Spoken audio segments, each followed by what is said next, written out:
I trusted my sister Clara more than anyone, but she wanted everything I had: my career, my reputation, and my place in the family. For as long as I can remember, she had been the charming one, the sister who could walk into any room and immediately draw all the attention to herself with her laugh, her beauty, and her confidence. I was the one who worked in the shadows, the one who stayed up late, double-checking every detail, sacrificing sleep and weekends to climb the ladder on my own merit. I thought Clara admired me. I thought she respected me for what I had accomplished. But what I didn't realize was that behind the compliments and sisterly smiles, she was watching me with envy, waiting for her chance to strike. At first it was subtle. She'd drop little comments at family gatherings. Things like, "She's been under so much stress lately. I worry she might burn herself out." Or, "She works so hard, but I don't think she always makes the best decisions." To anyone else, it sounded like concern. But to me, I began to notice how those words planted doubt in people's minds. I shrugged it off, thinking no one would take her whispers seriously. But I underestimated Clara, and I underestimated how easily people would rather believe a sweet-smiling liar than a hard-working sister who didn't know how to sugarcoat the truth. It started to spread at work. Colleagues I had always gotten along with began acting distant, looking at me differently, as though something about me couldn't be trusted. When I entered the break room, conversations stopped mid-sentence. My emails suddenly went unanswered, and the projects I had been leading for months were quietly reassigned to others. I was baffled, humiliated, and desperately trying to understand what I had done wrong. The truth revealed itself in bits and pieces. Clara had been whispering to the right people, dropping rumors like poison in water, telling them that I had manipulated clients, cut corners, and even fabricated numbers to make myself look good. She played it masterfully, always pretending she was trying to protect me, always sounding like the caring sister who hated to see me go down the wrong path. People ate it up, because Clara had that way about her. When she spoke, it didn't sound like gossip. It sounded like truth wrapped in silk. The cruelest part was how my parents reacted. Instead of defending me, instead of standing by my side when I needed them most, they believed Clara without hesitation. My mother looked at me with disappointment in her eyes and said, "Clara only wants what's best for you. Maybe you should listen." My father, who had always been stern and unyielding, shook his head and muttered about how I had embarrassed the family. They didn't even ask for my side of the story. To them, Clara's word was gospel, and mine was just an excuse. I felt the walls closing in on me, as though I was screaming underwater and no one could hear. What hurt most wasn't the gossip itself. It was watching my parents, the people who should have known me better than anyone, nod and smile at Clara as if she were their savior, while I was nothing but a shameful disappointment. Every time Clara looked at me across the dinner table, there was a flicker of triumph in her eyes, a tiny smirk she couldn't quite hide, and I knew then that this wasn't some misunderstanding. This was deliberate. She had poisoned my reputation with precision, and she was enjoying every second of it. The final blow came when the promotion I had worked years for, the one I had sacrificed friendships, sleep, and countless hours to earn, was given to Clara. She hadn't even been at the company for more than 6 months. Yet somehow she was praised as a rising star, the face of a new vision, the one who would restore trust in the company's image. My boss, who had once been my greatest supporter, called me into his office and slid a neat folder of anonymous complaints across the desk, each one echoing the lies Clara had been spreading. "There are serious concerns about your professionalism," he said coldly, as if we hadn't spent years building trust, as if he didn't know who I really was.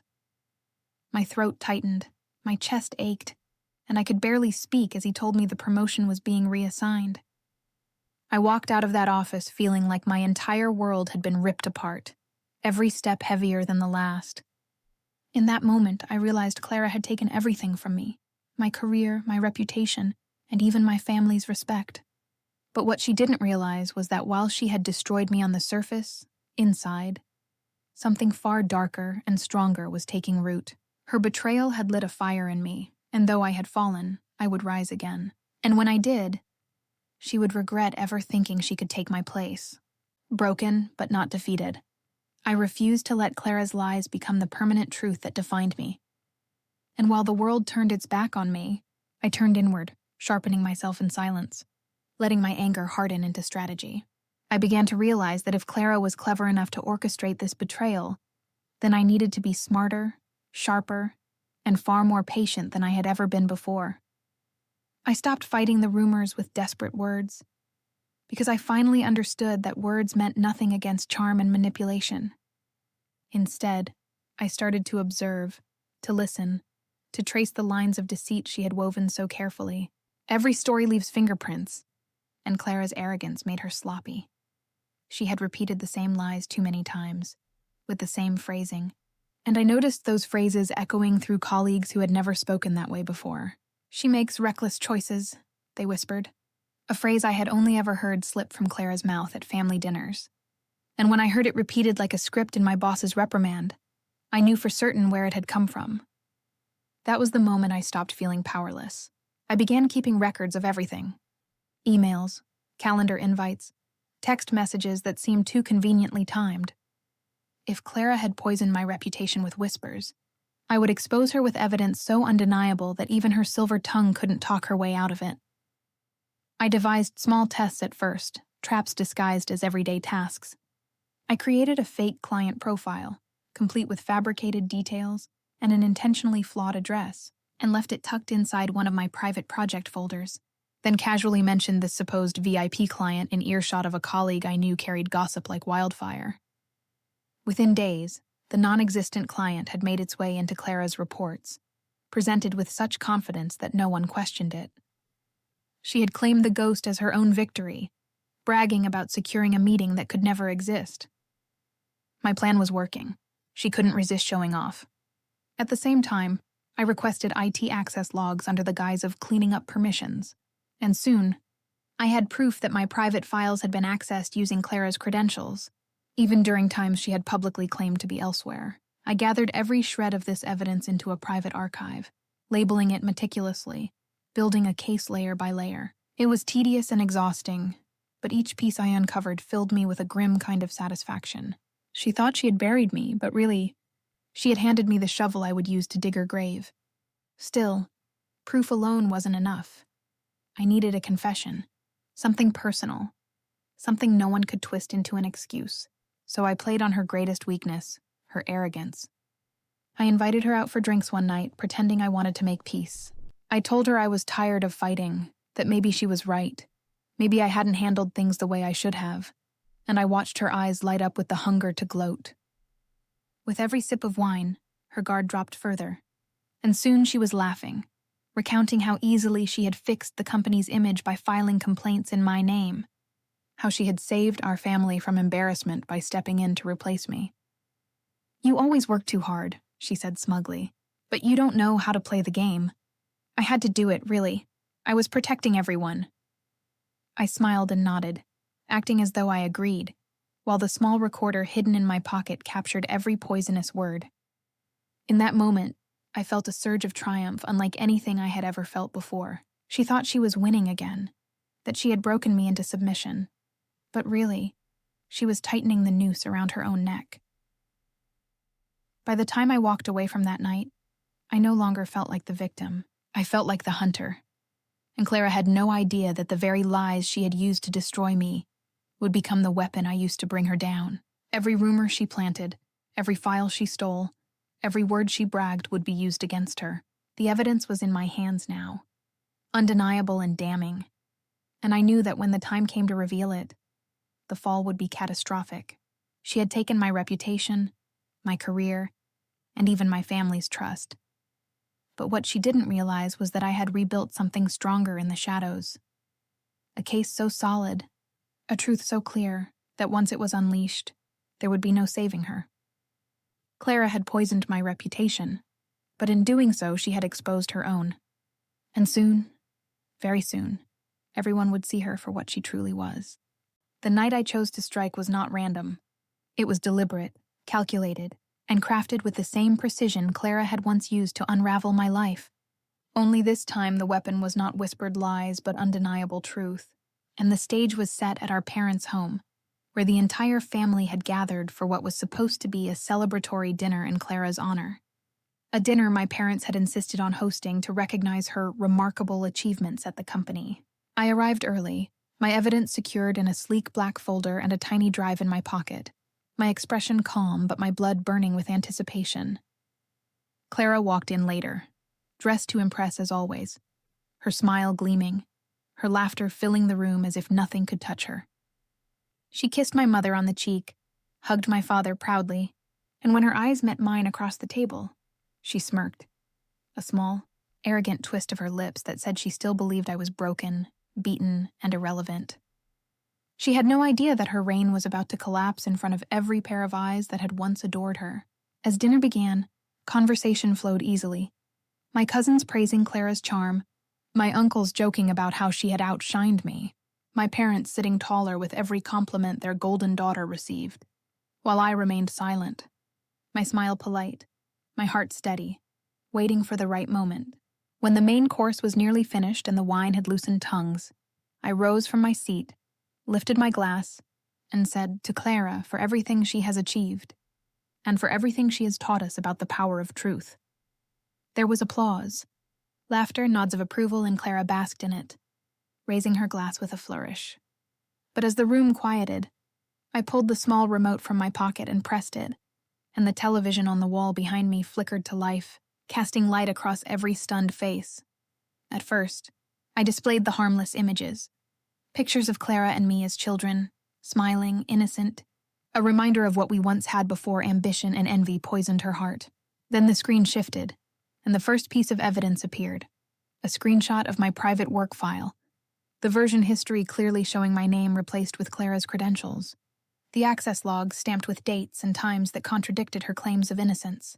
Gasps echoed around the table as I calmly explained. This was my project, my work, stolen and presented as hers. Clara's face stiffened, her smile frozen in place as she tried to interject, but I continued. Clicking to the next slide, the fake client profile with the fabricated address and phone number, followed by the very deck Clara had proudly presented to leadership, filled with the details of a client who did not exist. She presented this to our bosses, who claimed it as a win, I said, my voice even. But it was a test, one she failed, because she couldn't resist claiming what wasn't hers. Murmurs filled the room, my relatives whispering in shock, some shaking their heads, others staring wide-eyed at Clara, who was visibly paling now, her composure slipping. Then came the final blow. I pressed play, and the audio recording of Clara's own voice filled the room, clear, smug, and damning. I had to do it, really. I was protecting everyone. She's too intense. She doesn't know how to play the game. I filed those complaints. I accessed her files. I made sure they saw what I wanted them to see. The words dripped venom, but they were hers, undeniable, unaltered. And as they played, silence fell heavy over the table, every family member leaning forward, every eye fixed on Clara. My mother's hand trembled as she clutched her napkin. My father's face turned ashen, and Clara sat frozen, her lips parted but no words coming out. When the recording ended, I let the silence linger, savoring the weight of the truth crashing down around her. Then I spoke, my voice steady but sharp as glass. For months you all believed her lies. You doubted me, turned your backs on me, called me reckless, untrustworthy, even shameful. You let her poison my name without question. Tonight you've heard the truth from her own mouth. I looked directly at my parents, who sat in stunned silence, shame written across their faces. You asked why I didn't tell you, I did. You just preferred her story over mine. My mother's eyes filled with tears. My father opened his mouth to speak but quickly shut it, and across the table, my cousins shifted uncomfortably, no longer sure where to look. Clara finally stood, slamming her hands on the table, her voice trembling with desperation. This is all twisted. It's out of context. She set me up, she shouted. But her words rang hollow in the wake of her recorded confession. A setup? I asked coolly, raising an eyebrow. You set yourself up when you bragged about destroying me, when you couldn't resist taking credit for what wasn't yours. All I did was give you the opportunity to show the world who you really are. The room was divided, some family members scolding Clara in disbelief, others too shocked to say anything at all. But one by one, the tide turned. My Aunt Marisol leaned forward, her voice firm and unyielding. "Enough lies, Clara. We all heard you. You can't spin your way out of this." My cousins murmured in agreement, and even my parents, hesitant as they were, could not deny what they had just witnessed. My father finally spoke, his voice heavy. "Clara, did you really do all this?" And when Clara failed to answer, when she could only glare at me with hatred burning in her eyes, the silence was enough. My mother broke down, sobbing into her napkin, while my father sat rigid, his disappointment now directed at the daughter he had once idolized. The shift in the room was palpable. Where once I had been the scapegoat, I was now vindicated, my truth undeniable, and Clara was left exposed, stripped of her carefully constructed mask. She tried to leave, snatching up her purse, but I stood in her way, not with anger, but with calm resolve. "You ruined my career, my reputation, and my relationship with this family," I said, my voice low but carrying through the stunned silence. "But tonight you can't take anything else from me. Tonight you answer for what you've done." In the days that followed, everything unraveled for Clara. The evidence I presented was taken to the company's compliance department, and within a week, she was suspended and eventually fired for misconduct. Her once gleaming reputation reduced to ashes. No company wanted to hire someone caught falsifying records and sabotaging colleagues, and the whispers that had once elevated her now worked against her, spreading through the industry like wildfire. My parents, though ashamed, tried to reconcile with me, though I no longer looked at them with the same trust. Forgiveness would take time, but at least now they knew the truth. As for me, I was offered my position back, with apologies from those who had doubted me, but I declined, choosing instead to start anew where my name would no longer be haunted by her shadow. Clara had taken everything from me once, but in trying to destroy me, she had destroyed herself, and I emerged not as the victim she had painted me to be, but as the survivor who had turned her betrayal into her undoing. For the first time in months, I felt free from her lies, free from her poison, free to live on my own terms. And as I walked forward into my new life, I carried one truth with me. Sometimes revenge isn't about shouting or striking back. It's about exposing the mask and letting the betrayer choke on their own lies. Clara had poisoned my reputation to take my place, but in the end, her truth was exposed, and that was the sweetest revenge of all.